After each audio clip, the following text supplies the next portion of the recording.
The Urban Visionary. When architect and urban planner Richard Wurman learned that the majority of Earth's population lived in cities, he became curious. He wondered what the effects of global urbanization will be. With a group of business and media partners, Wurman set out on a 5-year study, a project called 19-20-21, to collect information about urbanization, focusing on the world's largest urban concentrations, or megacities.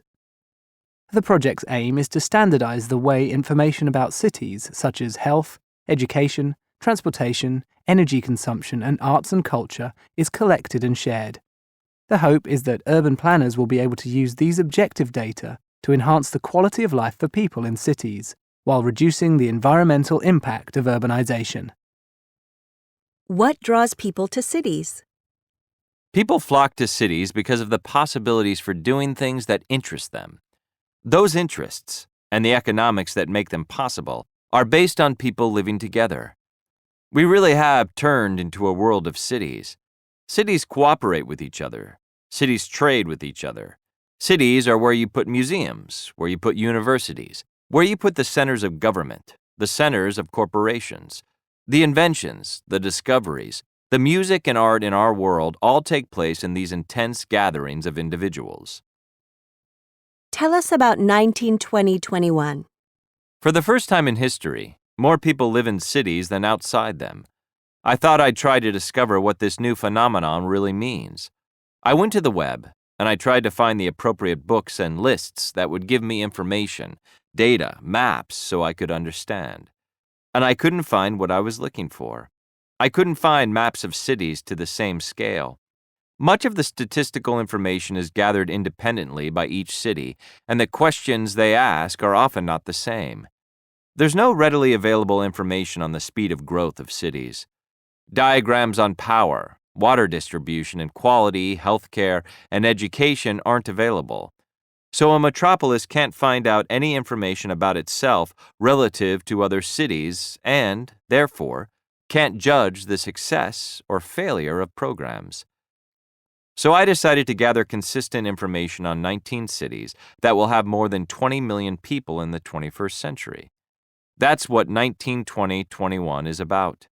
We'll have a varied group of young cities, old cities, third world cities, second world cities, first world cities, fast-growing cities, slow-growing cities, coastal cities, inland cities, industrial cities, and cultural cities.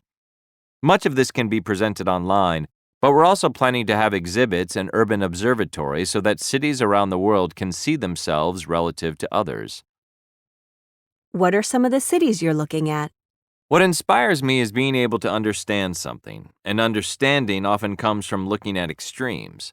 So the cities that pop out are the ones that are clearly the largest, the oldest, the fastest growing, the lowest, the highest, the densest, the least dense, or the largest in area. The densest city is Mumbai. The fastest growing is Lagos. For years, the largest city was Mexico City, but Tokyo is now the biggest. There are cities that are basically spread out, like Los Angeles. Then there are classic cities, which you certainly wouldn't want to leave out, like Paris. I find the data on cities to be endlessly fascinating. Just look at the world's 10 largest cities through time.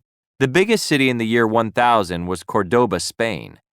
Beijing was the biggest city in 1500 and 1800, London in 1900, New York City in 1950, and today it's Tokyo.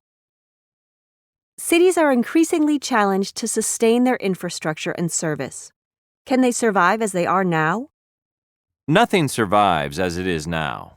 All cities are cities for the moment, and our thoughts about how to make them better are thoughts at the moment. There was great passion 30 years ago for the urban bulldozer, that we had to tear down the slums, tear down the old parts of cities, and have urban renewal. That lasted for about 10, 15 years, until it didn't seem to work very well.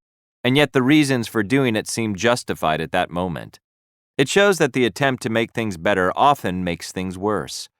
We have to understand before we act. And although there are a lot of little ideas for making things better learning, increased safety, cleaner air, you can't solve the problem with a collection of little ideas.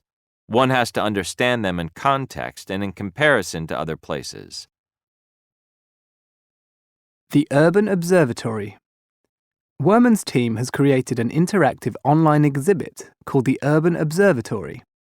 Hoping to make the world's data understandable and useful, the website has maps that compare different cities according to a variety of themes.